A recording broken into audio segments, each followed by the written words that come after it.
finally means coming to an end. Vocabulary refers to knowing the meaning of words and is critical to successful reading comprehension. Building vocabulary involves teaching your learner how to figure out the meaning of words while reading. It also requires selecting and studying the meanings of individual words and parts of words. It's important to relate these vocabulary words to learners' current and prior experiences to help cement them in their word bank. Magazines are also capitalized. Okay. When you preview a text to read with your learner, select vocabulary words to pre-teach that your learner might not know and that are important for understanding the text. Some good words to pre-teach fall in the category of difficult words. Difficult words include homophones, or words that sound the same but have different spellings and meanings. Examples of homophones include board, spelled B-O-A-R-D, and bored, spelled B-O-R-E-D. They sound exactly alike, but are completely different words with different spellings and meanings. Homophones can be very confusing, and selecting and practicing them can be a powerful way to improve a learner's vocabulary and reading comprehension. Another thing we could do for homework, if you're up for it, is we can try and use the homophones that we practiced today and put them all into a story. Like, remember when I gave you the list of words and you had to put them all into one story, and how funny that story turned out to be? Okay. Yes, I do remember that. We can do the same thing with homophones. They don't have to be used in the same sentences, but it'll help you recognize where to use the one with the correct spelling. And you can use them in any combination. They don't have to be in the same sentence like the practice ones we did, but you need to use them all in the story. So that's 2, 4, 6, 8, 10, 11, 12, 13 words you have to use in the same story. So do you want to try and get a couple sentences started so you'll have a flow going when you start your homework? Would you like to think it out loud and have me write, or would you like to write while you're thinking? Well, it was good because some of them words I wouldn't have known how to spell, so I like that. Okay, but, so right yeah, now. like it when I can just think more than write, because sometimes my head go quicker than what I'm writing down. Okay, so and it's you hard lose for me. track sometimes of what you're trying to remember. Yeah. Okay, Yeah. I'm happy to write the first couple sentences. So if you're going to be brainstorming and I'm writing down these first few sentences today, and then you're going to take that home for your homework, and you can copy over the sentences that I've written for practice, then you can add your own sentences with the rest of the words. Okay. Okay? Let's first think about what the story would be about. Who closed the door? Who closed the door? That's your title? I love it. So you've already used one of your words. How am I spelling that first one? Who closed the door? The C-L-O-S-E. Good. And you used past tense. Who closed the door? And this sounds like a mystery.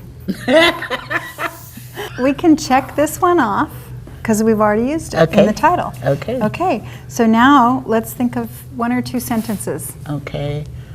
In the inn. In the inn. The male, that male, The male, as in a masculine. brought the mail. You can use any other words you want just to make these make more sense. Okay. So read it back. Who closed the door? In the inn, the male brought the mail. To the inn. So we've already used in, male, male, and close. I chose to change my clothes. That's using this one, clothes with that C-L-O-T-H-E-S. This one's interesting, maybe you could, because this could be what, a number, or it could also be a time. At 2. Why? Why did you change your clothes at 2? So I could see the sea. So you've used those. Yep. I still got this 2 here. And that's all, and this. I. So you can just come up with one sentence, and that will be your homework. That's we did most of it Okay. together. So do you want to read that back? Okay. It's kind of funny. Who closed the door? In the end, the mail brought the mail to the clerk. I chose to change my clothes at 2 so I could see the sea.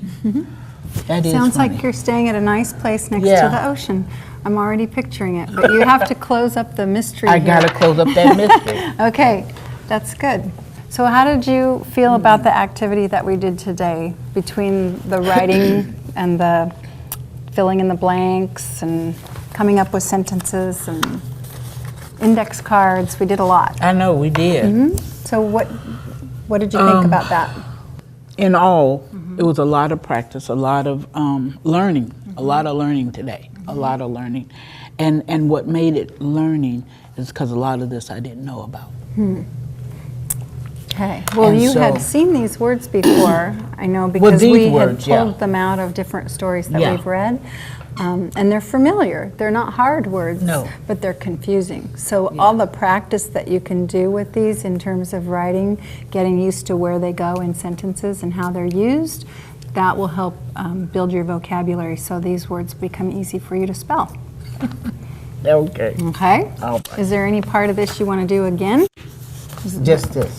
Just the I'm gonna writing? do the writing Okay. again. All right. Developing background knowledge and a strong vocabulary is key to reading well. For this reason, it's important to explicitly and regularly focus on vocabulary development with your learner. You've seen a tutor do quite a bit of talking when explaining a new strategy. During most lessons, you and your learner would be equally talkative.